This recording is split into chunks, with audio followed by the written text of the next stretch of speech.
Hi, I'm Dr. Paul with Online Chiropractic Marketing Systems, and welcome to the Chiropractic Personal Injury Marketing Show. And the topic today, and it's a hot topic with physicians and chiropractors, is when the personal injury attorneys ask them to reduce their bill.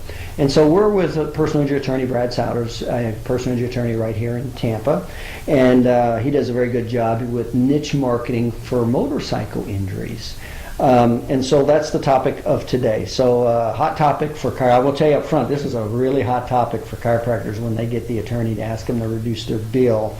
Okay, so the question is why personal injury attorneys ask the doctors to reduce their fee. So can you give us the 30 seconds on that? Sure.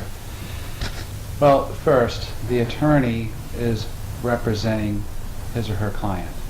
And this is one of the duties of the attorney, is to maximize the client's recovery. Right.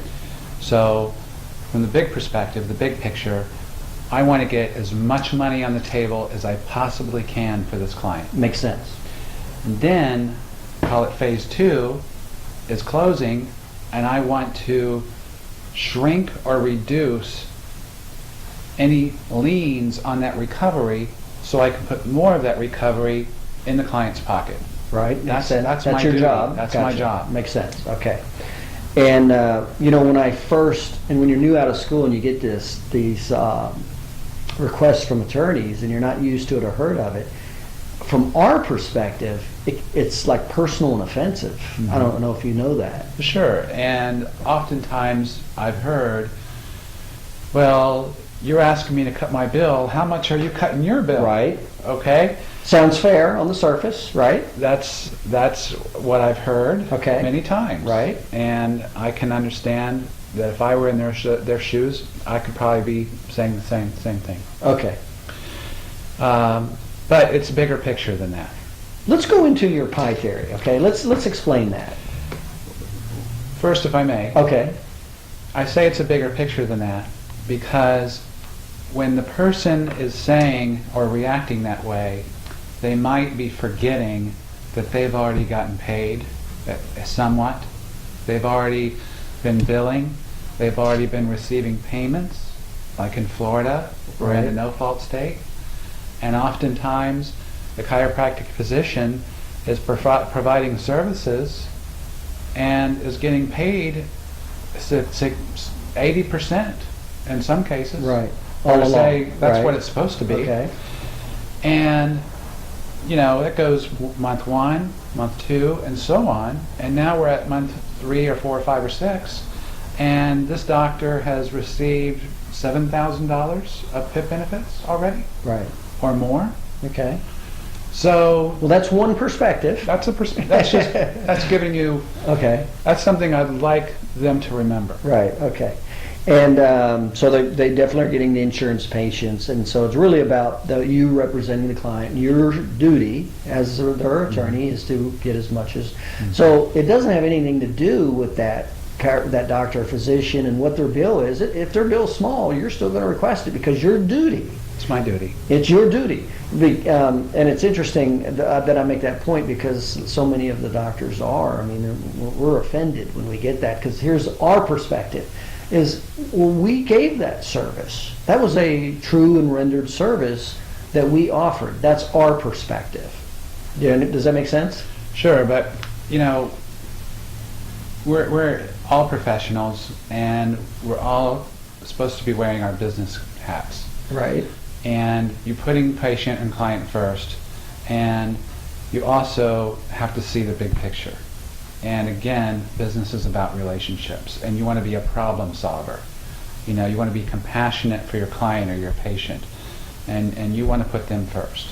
I'm with you. I'm just sharing with you the thought processes and asking for your comment. And the other thing that comes up is they'll say, well, there wouldn't even have been a case, or they wouldn't be in the condition they're in if it wasn't for my care. Can that? This is really narcissistic, egocentric thinking. But this is what happens. See the big picture. Right. And like you just referenced a minute ago, let's talk about the pie theory. Maybe the person that hit our client only had $10,000 coverage. Mm-hmm. And maybe, unfortunately, maybe our client even has a herniated disc. and this is a permanent injury he or she's going to have to live with the rest of their life. Mm-hmm. And the doctor who's been treating this patient has been billing the patient's PIP carrier and has been getting paid 80% every day throughout treatment. Right. Now when it comes time to close, the attorney, doing his absolute best job in this hypothetical case, Right. obtained all the money there was possible, $10,000. How do you divide up the $10,000? Right. And if the chiropractic physician wants most of that pie after he or she has already collected PIP, then looking at it from that perspective, how does that sound fair? Okay. These are perspectives, and I understand your perspective. Let me give you another perspective. Especially if the attorney takes his minimum fee, and remember, he's not gotten paid by the PIP carrier, Right. and this patient has these other providers like the MRI provider or others also with outstanding account balances. Okay. Then if that doctor wants all of his fee, that patient walks away from the closing table with change. No, I'm with you. I'm with Or you. I'm with less. you. Okay. And let's- that just can't happen. Okay, let's come back to the picture again here. And again, I'm just coming from the physician standpoint, asking your opinion, because these are the common thought processes that we think. So, what about when the physician says, "Wait a minute, if you want me to cut my fee for the services I delivered, then why don't you cut your fee for your services you delivered?" Well, first, let's remember, we're not universally talking about every case. Right. You Yeah. know, it's a case-by-case basis. True. Yeah, we're being So, very general here. Yeah, so sometimes there's no need for reduction. Right. You know, in the best case scenario, everybody gets their account balance paid in full, and the client walks away with a very large check. Right. And she's asking me, will the bank honor such a large check today? Right. Like yesterday. Right. Okay. That really happened. But let's well, no, wait a minute, because now this question invades your space. So Sure. let's go, if you don't mind. The question was, when the chiropractor says, "Well, wait a minute. If you want me to reduce my bill, I gave due diligence with my services. Why don't you reduce your bill accordingly?" Well, my answer is, thank you for asking. And let me please point out that I haven't been paid every month for the last 5 months Okay. by the PIP carrier. Okay. And I hope you enjoyed or got your full 80% or got paid by the PIP carriers you were supposed to. Okay. Getting paid your $7,500 or whatever amount that Right. was. And what if the chiropractor said, And still, by the time this phone call's happened, I've not had a closing statement yet, and we've not even paid the minimum fee that's been deemed as reasonable. Okay. Which, by the way, in this $10,000 example case, that fee is only $3,333. Right, right. I'm with you. I'm just going out on a perspective. So what's wrong with the chiropractor thinking, well, if I'm willing to settle and reduce my bill and accept 80% of what my services I rendered, then what's wrong with asking you, the attorney, to reduce your bill to 80%? Well, in this hypothetical, you're already looking at the small amount of portion of the settlement that's going to the attorney. A third. Because in the point being, we're already talking about small numbers Correct. to begin with. So, for the person who's pursued this claim and obtained a recovery for the client and is trying to get everybody paid, and who's only making the minimum fee or a third Right. in this very small pie, he has to keep the lights on too. Okay, so you're seeing it as we're talking about low numbers anyway, and so you're seeing it as a proportion. Well, wait a minute, the physician's already got a large portion of what is very limited to begin with. Is that a fair statement? Okay. The physician needs to see the big picture. Okay, was that a fair statement, the kind of the perspective? Now, I have doctors that say they're worried that they won't get a referral if they don't cut their fee. What's your perspective on that? True in some cases. I know some physicians close by or in town where we've called them and we've said, in a situation like this, for client Jane Doe, she had a limited recovery, will you reduce or negotiate your bill? And the physician has said, no and heck no. Right. Using heck as an insert word. Right. So now that causes me, because I'm probably giving that doctor an LOP, a letter of protection. Right. So now that causes me to make some choices. First of all, I got to tell the client this, and the Right. client's not going to be happy. Right. Secondly, I've got to say to the client, if you want to fight this account balance, then we're going to have to put the monies in action in the court, deposit them, and bring an action for equitable distribution of settlement, and let a judge decide where the settlement monies go, which is costly because we've got to pay a filing fee. Yeah, in all the years I practiced, that has never happened. It happens. Is that right? I've That's seen got to it be happen. real rare, though. So it is an option for the client. Okay, I'm with you. Or client has to live with that doctor's answer. We have a closing at this table, and that client, unfortunately, walks out with very small settlement monies Right. Okay. because she was treating with a doctor that was, I hate to say the word, but greedy. Well, and it doesn't necessarily have to be greedy. You can have low settlement amounts and high dollar bills, right? Correct. I mean, that's Correct. definitely Correct. doesn't necessarily have to involve greed. Correct. That's a good point. Okay. But I would say just inflexible. Okay. Now, last one. I know we're being general. What you ask a doctor to reduce his fee, and let's say, help me to understand what you would expect besides reduce everything you can, besides a generic statement like that. Well, I'd like the doctor to, if he receives such a request, he or she receives a request, go to the file, see what you've already been paid, Okay. and of course look at your account balance. Okay.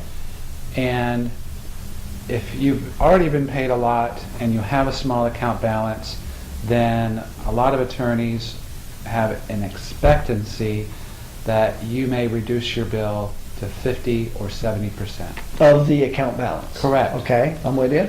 Now, another scenario. You look at the chart, you see how much you've been paid, you see your account balance, and you can't make your decision. You just have a question. You want to call the attorney, and you want to learn some more information. Okay. And the attorney, with the client's permission, can show you what the closing statement will look like, Okay. and show you all the terms, Right. and show you all the other providers, and Right. show you their account balances or what they would be paid, even on reduced amounts. Okay. And that will equip you to see the big picture Right. and to being a problem solver and getting this case to the closing table and getting everybody paid. And without going into dollar amounts, what percentages, if possible, can you say, hey, worst case scenario, there's minimum amount of money. This is the percentage I'd at least like my client to have. I get paid my third. I'd like my client to at least get X. Is that a possible or fair statement? Well, some attorneys will say, using the pie theory, Right. that 1/3 for the attorney, 1/3 for the providers, 1/3 for the client. Okay. Very good. So if the doctor was considering negotiating, two factors to consider is, one, if you've been paid, the amount that you have in accounts receivable, consider reducing that 50 to 75%. Is that what I heard? Well, we said look at the amounts you've already been paid, Right. but also look at your other column called your account balance. Yeah, and that's what I'm referring. The account balance. Correct. Consider reducing that 50%, maybe up to 75%, but about 50%. And I'm being very general. We're being very general. And the other analogy is when you look at the whole picture, if the attorney gets a third, the client gets a third, and the physicians essentially are a third. Physicians, right. Correct. And now, and you're including physicians and diagnostics and Correct. everything medical. Correct. Okay. Correct. All right. And again, we're being very general, Thank but you for saying that. But it helps to Thank create you. some mental guidelines and parameters and thought processes. Thank you, know. because there are cases where we get a lot of money on the table and there's no need for negotiations and medical bills. Everybody gets paid 100%, the client gets a lot of money, and everybody's happy. Yeah. And I guess what I'm saying is, if I'm a physician, and I understand what you just said, and I would look at it, and if everybody was getting a third, I wouldn't even care about you. If you sent me, hey, will you reduce your bill? I'm like, no. It kind of worked out the way it should anyway. Is that a fair statement? I always think of an analogy. I guess that means no. Okay. And I apply this in my own life. A tree. You know how the oak tree and the hurricane doesn't survive because it's not flexible? It doesn't bend, right. But what about the palm tree? Right. That palm tree is very flexible and it survives. Right. And that's the way I think we should be. We should be flexible. Okay. All right. And so, in closing then, it sounds like you would like them to, you're referring clients that you have relationships with. You would like to see them to some degree work with you. Of course. Okay. Yeah, that's the big picture. Okay. Because I do tell my clients, the attorneys I work with, I do tell them, I said, number one of the rules that I have is if I'm going to send business referral to an attorney, you don't ask to cut my bill, and I don't ask to cut your bill. Well, I don't think you can go on absolutes like that because there are some cases that present themselves with limitations. And you did a good job of explaining it. Mm-hmm. Okay, so we covered, I thought, the topic pretty good. There was certainly some insights that I didn't. It's like anything, it's harder, and you don't want to look at the other person's perspective as much, and we value ours much more. See the big picture. Yeah, okay. All right. Well, touchy subject, and the topic was what to do with when attorneys ask you to cut your bill and how it relates to the big picture. And again, I'm Dr. Paul with Brad Souders. He's a personal injury attorney right here in Tampa, Florida. And this is the Chiropractic Personal Injury Marketing Show, and we will see you on the next episode. You take care.